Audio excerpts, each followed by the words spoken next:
Começa agora o JBR News desta quarta-feira, dia 17 de março, direto de Brasília. Eu, Alexandre Jardim, junto com os jornalistas Rodolfo Lago e Estevão Damasio, levamos para você o principal fato do dia, o que é mais falado na capital do poder, junto com os bastidores da notícia. Afinal de contas, passamos várias horas buscando justamente a forma de levar para você a melhor informação de uma forma analítica. Por isso, começamos agora com a pauta que hoje em Brasília é a mais falada, já que saiu uma pesquisa e nesta pesquisa fica bem claro o reflexo da Covid para a aprovação do governo federal, ou mais especificamente, para a condução do presidente Jair Bolsonaro com relação ao Brasil.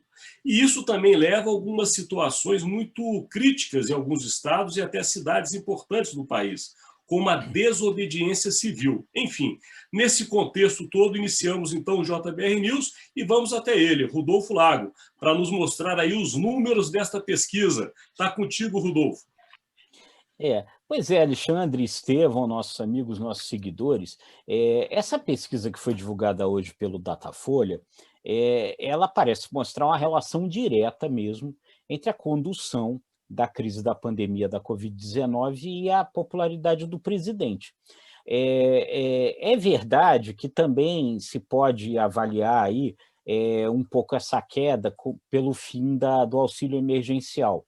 E até se imaginar que o auxílio emergencial voltando, o presidente possa ter algum refresco de novo, porque há uma queda muito forte, ela verifica, principalmente na região Nordeste, que tem uma população muito dependente desse auxílio. Mas a relação com a Covid, ela parece bem direta, Alexandre, Estevão, nossos amigos. Bom, para falar do número geral, a pesquisa mostra que hoje 54% dos entrevistados rejeitam o governo Bolsonaro como um todo. Esse é o percentual das pessoas que consideram o governo ruim ou péssimo, e somente 22% consideram bom ou ótimo. Por que eu falo que tem uma relação direta com a questão da pandemia? Porque isso foi perguntado, viu, Alexandre e Estevão? Isso foi diretamente perguntado. Perguntou-se a avaliação do desempenho do Bolsonaro na pandemia, e ele também foi colocado bem ruim, 54%. Esse desempenho é também considerado ruim, perdão, 54% de ruim ou péssimo, avaliam a avaliação do presidente especificamente na pandemia. E há um número também importante para a gente considerar nesse caso, que é o seguinte: 47% dos entrevistados dizem que o principal culpado pela situação atual da pandemia é o presidente Bolsonaro. Esse percentual é maior. Qual é o número? 47% acham que o principal culpado é o presidente Bolsonaro. Esse número é maior do que aqueles que acham que é o ministro. Os que acham que é o ministro, esse número é 39%. Então, é um número quase 10 pontos percentuais abaixo do número dos que acham que é o presidente. E embora o presidente o tempo inteiro coloque a responsabilidade, tente colocar a responsabilidade em cima dos governadores, né, e dos prefeitos, na avaliação dos entrevistados, os governadores e os prefeitos têm desempenho melhor na condução da pandemia que o presidente. 38% acham que os governadores estão combatendo melhor a pandemia e 28% acham que os prefeitos estão combatendo melhor que o presidente a pandemia. Então, Alexandre e Estevão, a soma desses dados todos, ela mostra que há uma relação direta entre essa queda de popularidade e a condução da pandemia, né? E ela ajuda a explicar fatos dessa semana, né? A própria saída, a própria substituição do ministro da Saúde, né? E hoje o atual ministro, né, que Pazuello ainda não deixou oficialmente o cargo, já faz uma mudança significativa de discurso. Porque hoje ele fez defesa da necessidade de isolamento social, ele fez defesa do uso de máscara, ele fez defesa do uso do álcool em gel, que são coisas que o presidente a todo momento age e fala contra, né? Então, alguns reflexos claros dessa situação, eles já podem ser sentidos, né?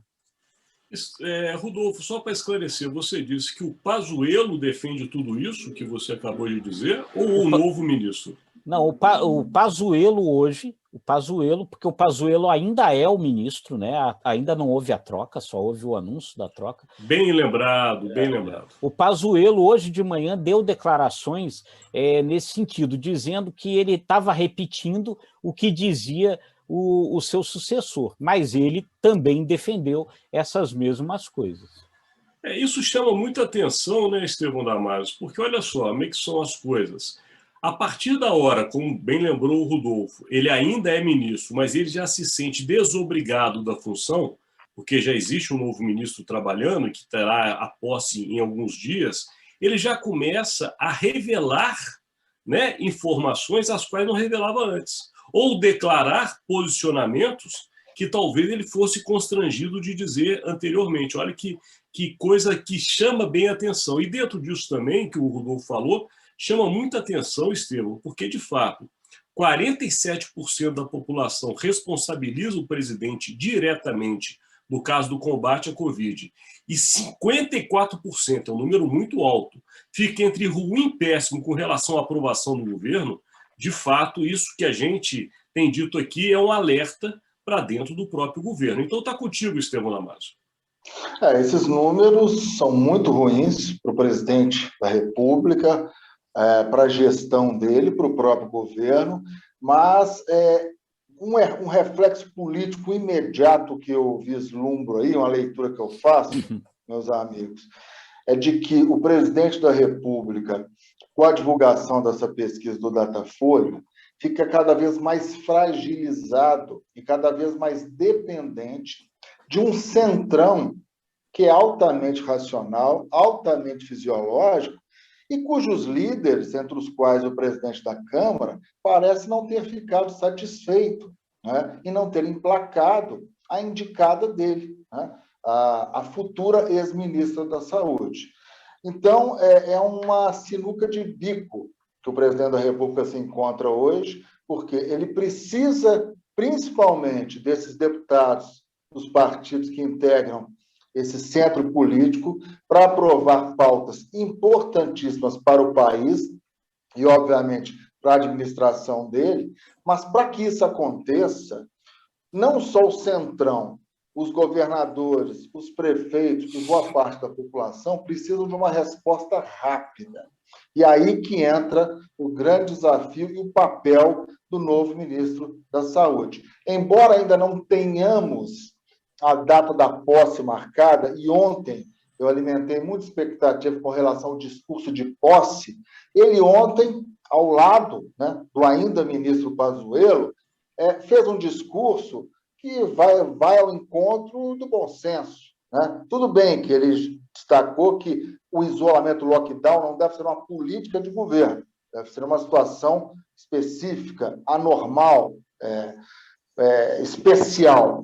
Porém, ontem ele já deu mostras de que quer quebrar resistências, não só no meio político, fazendo de tudo, e essa é a principal missão dele, para reverter esse quadro e acelerar o processo de vacinação, quer também quebrar resistências no meio científico, do qual ele faz parte, com colegas de profissão, com conselhos federais que representam os profissionais da área de saúde, mas é uma situação muito complicada. Mesmo o Rodolfo destacando essa mudança do discurso de Pazuello, que agora defende abertamente, e já é um reflexo, pode ser, das pressões do Centrão, uso de máscara, isolamento social e, obviamente, uma aceleração da campanha de vacinação, da mesma forma, isso é um problemão do governo, gente. Nós já discutimos isso aqui.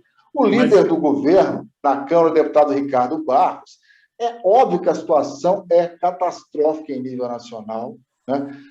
A maioria dos estados está com ocupações de leitos de UTI acima dos 90%, 95%, e o líder do governo, em entrevista à Globo News, falou que a situação do Brasil é até confortável. Então, uma frase simplista como esta, e míope, pode derrubar uma correção de discurso que o novo ministro da Saúde está tentando fazer. Então, se você tem inimigos dentro do próprio governo, fica difícil, Alexandre, você chegar ao objetivo comum, que é a recuperação da economia e a segurança sanitária para toda a população. Estevam, chama atenção para uma informação que acabou de sair. A gente, para o nosso seguidor, a gente grava, agora são 12h53.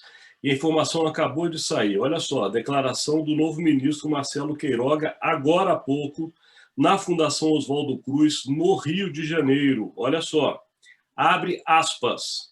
Esses óbitos que estão aí, nós conseguiremos reduzir com 2 pontos principais. Primeiro, com políticas de distanciamento social própria que permitam diminuir a circulação do vírus. Segundo, com uma melhora na capacidade assistencial dos nossos serviços hospitalares. Fecha aspas. Olha a mudança, Estevam. É uma mudança clara, né? Mudança clara. É o óbvio, né? É o óbvio, o lulante, mas tem que ser dito. Não dá para a gente mascarar a situação, fechar os olhos, gente. Por isso que eu repito, o líder do governo, por mais experiente que seja, e nós podemos nos lembrar, quando ele foi indicado, Ricardo Barros, eu particularmente até apostava na experiência dele para construir uma ponte entre as lideranças do parlamento e o executivo. Mas até aqui o Barros está patinando, e essa frase dele foi de uma irresponsabilidade, de uma miopia absurdas. Por outro lado, o ministro parece que está indo pelo caminho que a maioria deseja. Voltamos àquela questão de ontem.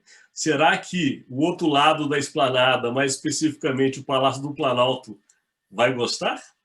É a dúvida. É isso, porque aí o grande risco, né, é você de novo cair naquela situação que a gente lembra que via ali com o Mandetta, né? O ministro fala um negócio desse, no fim de semana o presidente pega a motocicleta dele e vai para a padaria e enche de gente em volta, né? Enfim. Realmente, é só o tempo que dirá, mas falando em tempo, chegamos também, já até passamos e temos que entrar nele, que é a aposta de hoje. Então tá contigo, Rodolfo. Então, eu na verdade, enfim, aposto, a minha aposta vai no sentido de, agora, mais uma expectativa do que a aposta, como é que vão ser esses próximos dias aí, com relação à questão do Ministério da Saúde, quando se oficializa a troca, né? E o que acontecerá com o Pazuello, porque aí eu faço uma aposta, eu acho que o Pazuello não vai simplesmente ser jogado na chuva. Acho que o presidente colocará o Pazuello em algum outro cargo no governo. Fala-se na Secretaria-Geral da Presidência. Perdão, na Secretaria de Assuntos Estratégicos da Presidência. Opa, informação importante. Vamos aí, agora Estevam Damasio, sua aposta.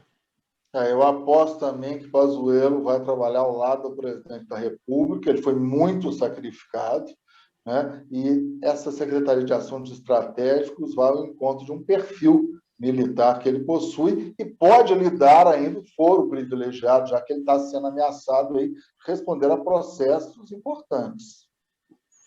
Perfeito. Eu, apesar da nossa ressalva aqui, para chegar em 22, precisamos passar por 21, a minha aposta de hoje tem a ver com 22, porque as esquerdas começam a se unir em torno do nome ou da possibilidade de candidatura de Lula à presidência da República. O Boulos, que é do PSOL, deu uma entrevista já deixando claro que as diferenças dentro da esquerda são bem menores que as pessoas imaginam. E o próprio presidente Lula já está, ex-presidente, melhor dizendo, Lula, está trabalhando aí nos bastidores, buscando aliados, inclusive da direita, e que passaram pelo governo Jair Bolsonaro para uma possível chapa. Então, a minha aposta é que a esquerda está se movimentando para a chamada polarização de 22. Chegamos também ao final do JBR News desta quarta-feira. Lembrando a vocês que este conteúdo é uma parceria do Grupo Imagem e Credibilidade e o Jornal de Brasília. E estes conteúdos estão sempre disponíveis para você no site do jornaldebrasilia.com.br, também no imagemecredibilidade.com, que lá também você pode ir às nossas redes sociais e acessar vários conteúdos. E lembro também que nós temos este conteúdo disponível no Spotify, para você nos ouvir aonde quer que esteja. Até amanhã, nossos amigos. Tchau, gente. Tchau, pessoal. Um até amanhã.